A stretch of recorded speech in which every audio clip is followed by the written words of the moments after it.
The next issue about atheism Greg Bahnsen would tackle would be about knowledge. How do you know what you know?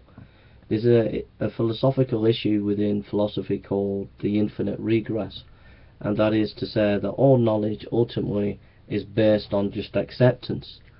If I ask you to prove your reason is reasonable, you'll have to use reason. Well, we're arguing in a circle. In other words, all knowledge has to come back to some kind of authority that we can't prove, and that's called the infinite regress problem. So you would ask the atheist, how do you know what you know?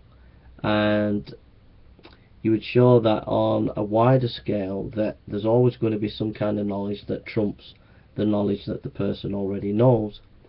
So ultimately, without a belief that there is a God, without a belief that such a God allows us to reason, can we even begin to say why we reason and solve this infinite regress problem?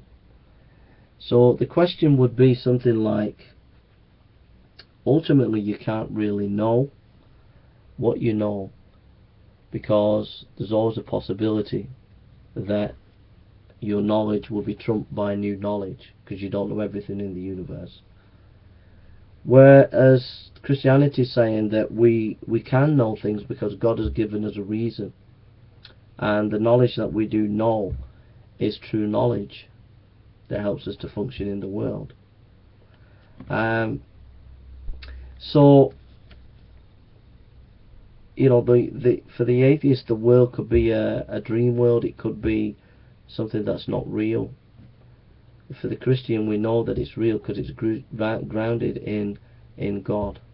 All right. So anyhow, questions about epistemology, the theories of knowledge, the infinite regress. How do we know what we know? These are questions that Greg Bahnsen would ask an atheist, and the atheist would find it difficult to answer.